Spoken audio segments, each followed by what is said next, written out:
이슈를 바꿔서 지금 내일 윤석열 전 대통령의 내란 우두머리 혐의 재판 내일 결심 공판이 이제 앞두고 있어요. 1년 넘게 이어졌죠.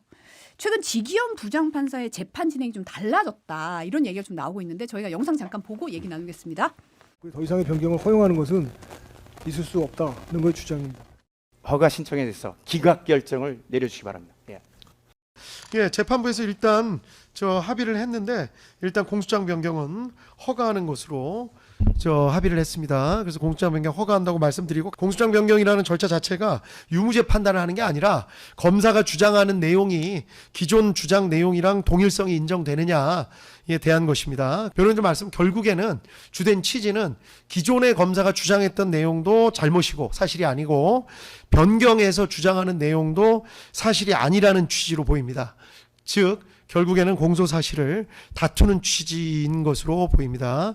그렇기 때문에 결국 뭐 이렇든 저렇든 주장 사실 자체가 잘못이라는 취지, 즉 허가 여부 자체가 문제가 아니라 최종적으로 법원이 검사 주장이 맞는지를 판단해야 할 문제라고 보인다는 점을 먼저 말씀을 드리겠습니다. 아시겠죠? 이게 안 나왔어요. 이게 안 나오고 이게 내란 특검이 공소장 변경 요청했거든요. 그 변호인 측에서 엄청나게 반발을 했는데 굉장히 단호하게 정리를 했어요. 우리 합의했고 이건 그냥 변경 허가한다. 이게 사실 좀 상식적인 거긴 한데 워낙 이때까지 진행이 좀 약간 농담도 좀 많고 하다 보니까 비판도 많았거든요. 근데 지난 5일에도 이제 특검팀 발언권 계속 문제 삼으니까 굉장히 뭐 남의 말 막는 분들이 무슨 민주주의 자유주의냐 강하게 질타하기도 했고 그러다 보니까 우리 지기현 판사가 달라졌어요. 뭐 이런 분석이 나오더라고요. 어떻게 보세요? 초기에는 이 지기현 판사가 좀 인내심을 가지고 뭐 양쪽 말을 제대로 들어보려고 했었던 자세를 유지했던 것 같습니다. 그런데 시간이 점점 지나면서 재판에 대해서 뭔가 진지하게 임하는 것 같지도 않고 뭔가 방해를 하려는 목적을 가지고 있는 것처럼 여겨졌었거든요. 그래서 중간에 뭐 합리적이신 분들도 저 변호인들 바꿔라, 도움이 되는 변호인들이냐, 뭐 우기기하고 그다음에 판사의 어떤 말을 가로채거나 검사들을 아예 거기서 그냥 뭐 후배들 보듯이 정말 깔아뭉개는 듯한 그런 말들을 하면서 실제로 이제 그런 것들이 객관적으로 도움이 안 되는 행동들이잖아요. 그러니까 오히려 법관을 조롱하고 뭔가 아래로 깔고 이러한 듯한 뉘앙스가 풍겨지면서 아마 지기현 판사 역시도 좀 불쾌했을 거라고 봅니다. 그리고 민주당 역시도 지기현 판사의 어떤 태도나 이런 것들에 대해서 지적을 많이 했습니다만 결국에 가서 결국 판단을 할 때는 국민의 상식선에서 또 법의 원칙대로 판단을 할 것이라고 생각을 하기 때문에 그런 지점에서 저희들도 계속 지금 뭐 불만이 있지만 계속 지켜봐 왔는데 저 변호인들은 제가 볼 때 누가 봐도 저 피고인한테 도움이 안 되는 행동들을 하고 있기 때문에 그것이 터진 것이 아닌가 싶습니다. 내일 결심 공판이고 결심 공판 후 한 달 정도 대략 시간을 두고 선고 공판이 있는데 이제 뭐 시간이 다 된 거죠. 지기현 판사도 빨리 서둘러야겠다라고 생각할 거고 공소장 변경 같은 경우는 재판 과정에서 종종 있는 일이고 그것이 아주 마이너한 부분이라면 그냥 그 진행할 수 있도록 하는 것이고 지기현 판사의 재판 진행 스타일과 관련해서는 처음에 그 진행될 때는 많은 분들이 아니 뭐 저런 판사도 있어 이렇게 생각하신 것 같은데 좀 익숙해지니까 뭐 이렇게 얘기 다 많이 들어주고 하소연하는 것도 들어주고 억울한 부분 없도록 꼼꼼히 챙기는 스타일이구나. 또 윤석열 전 대통령이 하려고 변호인단 측이 하려고 하는 얘기를 일방적으로 잘라버리면 재판을 받는 사람 입장에서도 재판부 편향돼 있다. 또 이럴 게 아닙니까? 그런 식으로 생각한다면 저는 지금 재판부가 이제 뭐 시간이 다 됐으니까 더 이상 민주당도 이렇다 저렇다 얘기할 것이 아니라 결과를 보고 판단하시면 될 것 같습니다. 지금 내란 혐의 재판에서 윤석열 전 대통령이 비상계엄 당시 국무회의 참석자들이 계엄 선포하면 야당에 역공이 있을 거라고 얘기해 주는 사람이 한 명도 없었다. 뭐 이런 얘기했다는 얘기가 나오는데 영상 잠깐 보시죠. 네. 총리하고 국무위원들이 와가지고 얘기를 하는데 사실은 좀 최소한의 정무 감각이라도 갖추고 있는 사람들이었으면 오히려 대통령한테 무슨 뭐 외교 관계가 어쩌니 뭐 민생이 어쩌니 얘기할 게 아니라 증인 옆에 있었잖아요. 네. 아니 대통령님 이거 계엄 선포해봐야 이거 하루 이틀이면 저 사람들이 달려 들어가고 이거 계엄 해제할 텐데 그러면 대통령님만 이게 그야말로 좀 우세 떠는 게 되고 좀 창피스러울 수 있고 오히려 야당한테 막 역공당할 수 있지 않겠습니까? 이런 얘기를 사실은 좀 나도 기대하고 그럴 수 있는 상황인데 그런 얘기하는 사람 하나도 없단 말이에요. 네, 그렇습니다. 네, 주영이는 나하고 그런 얘기를 했잖아요. 네네. 현저에서. 네. 근데 그 옆에 총리나 뭐 장관들 그런 얘기를 안 꺼내는 거 보고 좀 답답해하지 않았어요? 네, 아무도 그런 얘기 없었습니다. 어떻게 들으셨어요?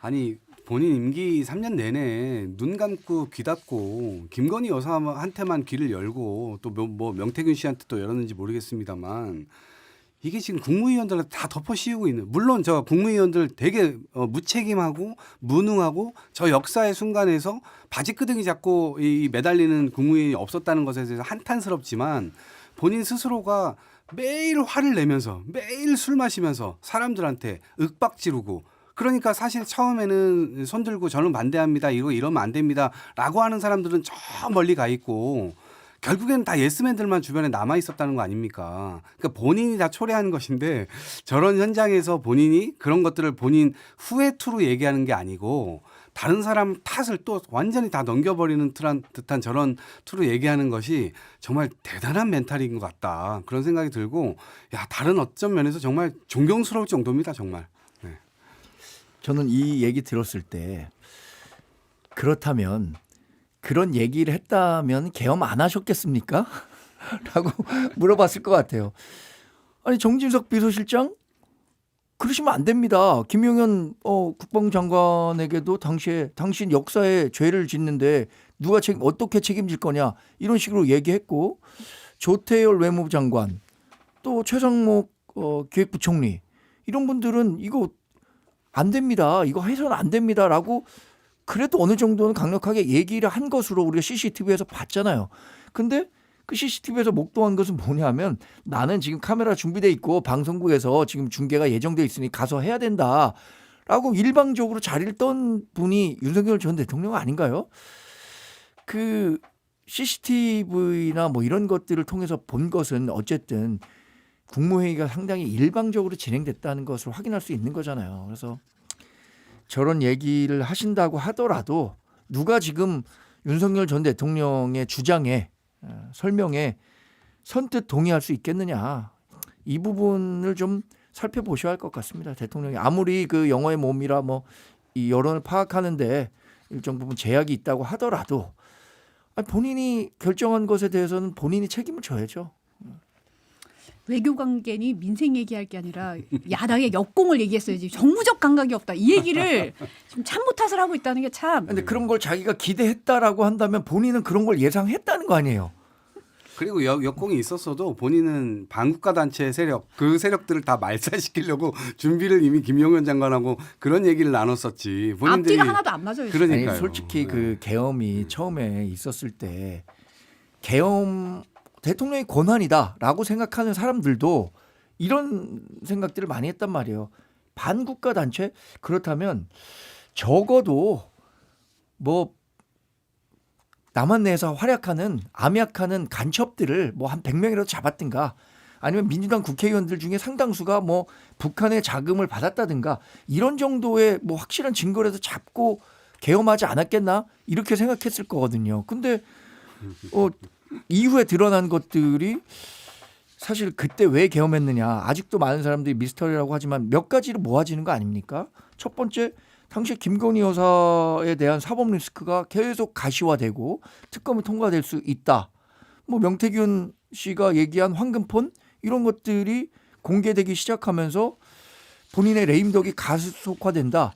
이러니까 그 계엄으로 이어졌다라는 게 지금 재판 진행 결과를 통해서 우리가 유추해 볼 수 있는 건데, 자꾸만 뭐 국민 생각과는 좀 다른 얘기를 하고 계신 것 같아서 안타깝습니다. 지금 내란 특검팀이 오늘 구형량 최종 결정위에서 처음으로 수사 종결위에 처음으로 다시 한 자리에 모여서 회의를 한다고 하는데, 뭐 형법상 아시다시피 내란 우두머리 혐의는 사형, 그리고 무기징역, 무기금고가 있습니다. 특검이 금고형은 고려하지 않는 것으로 알려졌어요. 사형이냐 무기징역이냐 어떻게 예상하십니까? 저는 심정적으로는 사형을 구형하고 판결도 그렇게 내려지는 게 맞다고 보는데 우리나라가 지금 수십 년째 사형을 실제적 형에 있음에도 불구하고 그거를 집행도 안 하거니와 더 이상 그런 형이 나오질 않고 있거든요.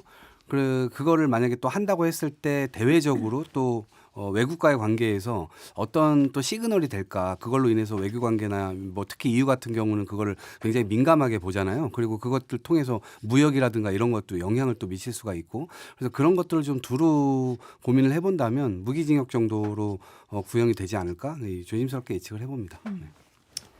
저도 무기징역 구형이 있을 것이고 아마 판결은 무기금고형 정도가 나오지 않을까 개인적으로 예측해 보는데 그 이유는 내란 재판과 관련해서는 지난번에 1995년인가요? 그 전두환, 노태우 두 사람에 대해서 사형 무기징역이 나왔어요.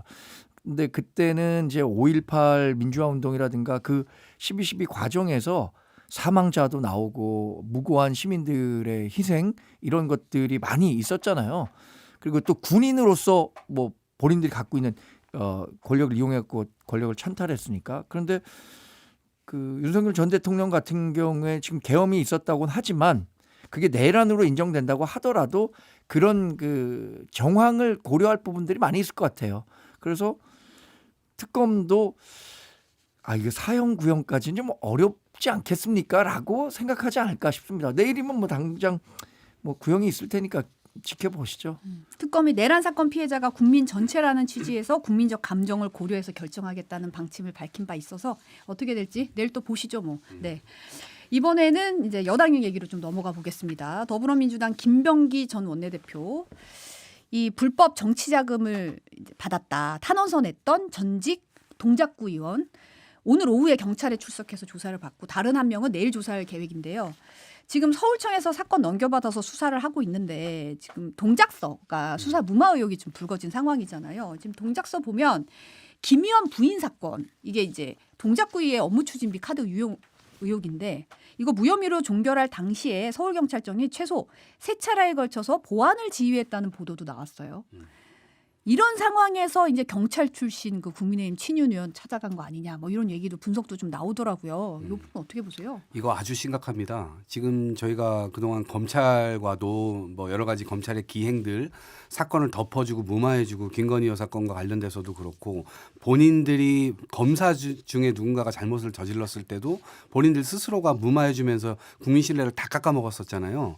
근데 뭐 윤석열 정권 치하의 경찰이라 할지라도 실제로 이것이 민주당 의원과 연결이 되어 있고 또 그것이 뭐 친윤 의원과 당시 연결이 되어 있었다 손 치더라도 경찰 스스로 이런 행동을 했다는 것에 대해서는 이것은 만약에 사실로 드러나면 이거는 씻을 수가 없죠. 이것은 경찰 신뢰에 굉장히 큰 타격이 있을 것이고 앞으로도 지금 검경 수사권 뭐 이렇게 조정하면서 지금 경찰에 상당히 많은 권한들을 지금 이양될 것으로 지금 이 예상이 되고 있는 상황인데 그 상황 속에서 만약에 이런 식으로 앞으로 사건을 처리할 것 같으면 과연 그게 옳겠는가? 이러한 근본적 물음까지 올 수가 있거든요. 그래서 저는 민주당에서도 지금 김병기 의원에 대해서 이걸 지켜주려고 한다거나 뭔가 방탄하려고 한다거나 그런 움직임 전혀 없습니다. 그렇기 때문에 이 뭐 강선 의원 건이든 뭐든 본인들이 지금 수사선상에 올려 있고 그것이 여당이든 야당이든 간에 정말 철두철미하게 수사해가지고 확실하게 밝혀야 된다. 근데 제가 지금 보는 선에서는 좀 늦어요. 뭐 압수수색이라든가 이런 것도 정광석화처럼 해가지고 확실하게 증거하고 이래야 되는데 이미 저 지금 미국 출국해 있는 그분 지금 SNS 다시 가입하고 지금 이랬다는 거 아닙니까? 그렇죠. 김경시 의원이 지금 네. 텔레그램 다시 가입했다 이런 이런 얘기 나오고 일들이 있어요. 계속 발생하면 발생할수록 경찰의 신뢰가 떨어지고 그것이 마치 여당이 뒤에서 뭐 엄호해주고 있는 거 아니야? 이런 불필요한 오해를 불러일으키기 때문에 이건 단호하게 경찰이 해결을 해야 된다. 그렇지 않으면 본인들의 존립도 위태로워질 수 있다. 경고드립니다. 이 검찰 폐지하고 경찰에 모든 수사권을 주기로 돼 있잖아요. 이때 제일 그 걱정했던 게 국민의힘에서도 그거 강력 반대했던 것 중에 하나가 경찰이 과연 살아있는 권력에 대한 수사를 얼마나 잘할 수 있을까 이 부분에 대한 걱정이었거든요. 실제 이게 현실화된 가장 극적인 상황이라고 봅니다. 당시에 김병기 그 전 원내대표가 원내대표는 아니었지만 동작에서만 내리 삼선을 했고 이재명 대통령과 아주 가까운 사이라는 것을 뭐 다 알고 있는 사이예요. 그리고 검찰의 그 수사를 무매하고 이러기는 굉장히 어렵지만 동작 경찰서 단위까지 가게 되면 사건을 무마하고 뭐 이제 고의적으로 지연 수사하고 이거는 굉장히 쉬워지는 일이거든요. 실제로 그 김병기 전 원내대표와 함께 일했던 보좌진 직원들이 얘기하는 게 꾸며냈다라고 하기에는 너무 디테일하고 사실 이걸 뭐 극작가가 쓴다고 하더라도 이런 대사를 만들어내기가 어려워요. 우리 민원하러 가면 실제로 어떤 분들은 스피커폰 켜놓고 같이 얘기합니다. 그래서 나중에 얘기 다 들었지? 이렇게 될 거야 라고 얘기하는데 그 상황을 연출했다는 거 아니에요. 지금 김병기 의원 앞에서 그 동작경찰서장에게 전화했다고 하는 이른바 국민의힘의 친윤계 의원 이런 내용들 그거 통신 내용만 조사하면 금방 나오거든요. 그렇죠. 지금 이동학 최고 얘기한 것처럼 빨리빨리 수사해야 돼요. 그리고 결국에는 김병기 의원 같은 경우는 저는 그동안은 자기가 갖고 있는 권력을 통해서 어떤 식으로든 다 무마할 수 있었다고 생각할지 모르지만 이제 감옥 가실 일만 남은 거 아닌가라는 생각도 듭니다. 김병기 의원이 이제 오는 12일 열릴 윤리심판원 회의 연기 요청을 했는데 박수현 원내수석 대변인이 오늘 MBC 라디오 김종배 시선집중에서 예정대로 진행될 것이다. 다만 곧바로 징계 결과 나오기 어려울 수도 있다. 왜냐하면 이제 워낙 많은 의혹들이 있고 곧바로 사실인 부분과 사실이 아닌 부분은 억울한 부분이 있을 거다. 아무리 국민 여론이 있고 당원들의 요구가 있다고 하더라도 개인의 권리는 지켜줘야 되는 거 아니겠냐. 뭐 이런 얘기가 있고. 근데 이제 지금 김병기 의원이 윤리심판원에 소명서 제출 시한을 넘겼다는 속보가 또 들어왔거든요. 그래서 좀 이게 징계 미뤄질 수도 있겠다. 뭐 이런 얘기도 좀 나오고 있어요. 당도 제가 볼 땐 지금 좀 상당히 곤혹스러울 겁니다. 이게 휴먼 에러, 시스템 에러 둘 중에 뭐 휴먼 에러 그러니까 개인의 일탈이었다. 그건 좀 맞는 것 같아요. 근데 개인의 일탈이 있을 때 우리가 가지고 있는 권한 내에서 그것을 바로잡지 못하면 그것은 시스템 에러라고 인정할 수밖에 없는 상황으로 갈 거거든요. 시스템이 고쳐야죠. 그렇죠. 지금 상황에서 이것이 조금 더 계속해서 지연되고 있는 모습 그리고 사실은 지금 이미 드러나 있는 문제가 있잖아요. 이미 드러나 있는 문제만으로도 저는 적절한 조치를 취할 수 있는 당의 입장이 분명히 가능하다라고 생각하거든요. 근데 이것을 지금 소명까지 다 기다려보겠다라고 하는 것은 오히려 이 일을 뭐 김병기 의원뿐만 아니라 당에서도 지금 이 일을 키우고 있는 것 아닌가 시스템 에러 상태로 지금 비춰지도록 만드는 것이 아닌가. 사실 김병기 의원의 경우는 뭐 삼선 의원을 하시면서 뭐 봉사하고 헌신하고 그다음에 당에도 옳은 역할을 했고 그런 거 왜 누가 인정 안 하겠습니까? 그런데 그 이면에서 국민들이 주신 선택, 당원들이 준 선택 이걸 가지고 지금 배반 행위를 한 거잖아요. 이 부분에 대해서는 명백하게 처벌이 가야 되는 것인데 지금 이것이 계속해서 기다려보고 소명을 더 기다려보고 이미 드러난 것만으로도 그런데요. 그래서 그런 측면에서의 오해를 사고 있다는 측면에서 좀 지도부가 지금은 적극적으로 개입해서 오히려 12일까지 기다릴 것도 없다. 그래서 빠른 조치를 오히려 지도부에서 취해야 되는데 전 그 점이 굉장히 안타깝습니다. 김병기 의원이 지난 3선을 하면서 봉사 헌신했다고 하시는데 지금 그분에게 제기된 혐의가 한 12개 됩니다. 근데 그 내용 놓고 보면요. 다 개인과 가족의 안위를 위해서 했었던 거예요. 그러니까 본인 가족들 뭐 아들의 뭐 국정원 취업 과정에서의 뭐 부인이 했다는 부적절한 발언, 숭실대 편입 과정에서 드러났다는 거, 또 뭐 보람의 병원인가요? 병원에서의 특혜, 의전 특혜 이런 것들을 보면 권력을 철저히 자기 가족들의 어떤 안위를 위해서 활용했다라고밖에 볼 수 없는 거예요. 지금 법인카드 유용 관련한 문제도 하나둘씩 계속해서 제기되고 있는데 내용 놓고 보면 정말 아니 어떻게 이렇게 짜잘하게 살 수 있지라는 생각이 들 정도입니다. 본인의 집 20m 거리에 있는 마트에 가서 35만 원 썼다는 거 물론 그게 지금 다른 용도로 썼다라고 뭐 소명은 돼 있습니다만 그 소명이 정말 설득력 있는 소명이라고 생각되지가 않거든요. 닭발집인가요? 닭발집에서 썼다는 것도 그렇고 아니 이 정도 비용까지 아낄 정도로 살아야 됩니까? 우리가 삼선 의원 하면서 저는 이거 보면서 정말 국회의원을 이 사람이 왜 했을까? 이해훈 기획예산처 장관 후보자가 본인에게 정치를 왜 하냐고 물으니까 아니 그 공정한 세상, 정의로운 세상을 만들기 위해서 한다 그래요. 근데 정의로운 세상이 뭐예요? 인과응보, 신상필벌이 이루어지는 사회가 정의로운 사회 아닌가요? 지금 김병기 의원에게 제기된 의혹만 놓고 보면 정말로 창피합니다. 이런 분이 어떻게 삼선 의원을 동작구에서 내리할 수 있었는지. 지금 강선우 이제 무소속이 된 강선우 의원 같은 경우는 지금 공천 헌금 수수 의혹 관련자 진술이 극명하게 엇갈리고 있어요. 강선우 의원은 사실은 이제 반환 지시했다고 해명을 했는데 이 반환 지시를 했다라고 지목이 된 전직 보좌 직원 같은 경우는 경찰에서 돈 받은 적 없다, 반환 지시 받은 적 없다, 강하게 부인했다는 거잖아요. 네. 진술이 완전 돈을 받은 적도 없다는데 반환 지시를 했다. 이게 지금 완전히 1억 원이 어디로 갔냐 이게 지금 행방이 묘연한 상태예요. 그러니까 지금 그렇죠. 예. 근데 이게 부닥치다 보니까 사람들이 뭔가 또 오리무중으로 헷갈려하고 뭐 그럴 수도 있는데 저는 이 문제에 관해서는 심플하다고 봅니다. 왜냐하면 이미 그 개인들의 녹취가 나와버렸잖아요. 돈을 받았고 그것을 돌려주지 않았고 그것까지도 지금 김병기 의원과의 대화에서 모든 것들이 다 드러났습니다. 그런데 사실 처음에 당에 거짓말을 했어요. 이 거짓말로 이렇게 하다 보니까 실제로 그 거짓말이 하루에 드러나 버렸거든요. 서울시당 공관위에서 실제로 본인이 거기 참석하지 않았었다. 이해관계자이기 때문에 나는 거기서 발언할 수조차 없기 때문에 참석하지 않았다. 이게 이제 본인의 해명이었는데 그 다음날 거기에 참여해가지고 이 사람 공천 줘야 된다고 얘기를 한 게 바로 드러나 버렸잖아요. 이런 식으로 당한테, 당원들한테, 국민들한테 거짓말하면 안 되는 거잖아요. 전 지금 이 순간에도 아마도 지금 요 보좌관하고도 말이 좀 안 맞는 것이 실제 보좌관이 개입되어 있을까? 저는 이런 의문이 좀 들어요. 왜냐하면 뇌물을 갖다 주는데 무슨 제3자, 제4자 뭐 이 많은 사람들이 천하에다가 내가 그걸 뇌물 준다고 알리는 것도 아니고 아주 은밀한 방법으로 개인에게 줬을 것이라는 추측이 훨씬 더 합리적이에요. 그런 상태에서 본인이 김병기 의원을 찾아가가지고 이 자신이 스스로 받았다는 말을 겸연쩍게 어떻게 합니까? 그러니까 보좌관이 받았는데 이걸 돌려주지도 않았고 그런 상태에서 만약에 이걸 내가 이미 받은 거를 김경시 의원이 이거를 내가 돌려준다 하더라도 이미 받았다 하면서 이걸 깔려고 하니 나는 거기에서 좀 살았으면 좋겠다. 제발 살려달라. 이런 취지로밖에 이게 이해가 되지 않잖아요. 그런 측면에서 이 강선우 의원은 제가 볼 때는 어쨌든 진실을 고백을 하고 실제 수사기관에도 뭐 빨리 응해야 되겠지만 경찰 수사도 지금 너무 늦어요. 벌써 압수수색 들어가도 10번은 들어갔을 겁니다.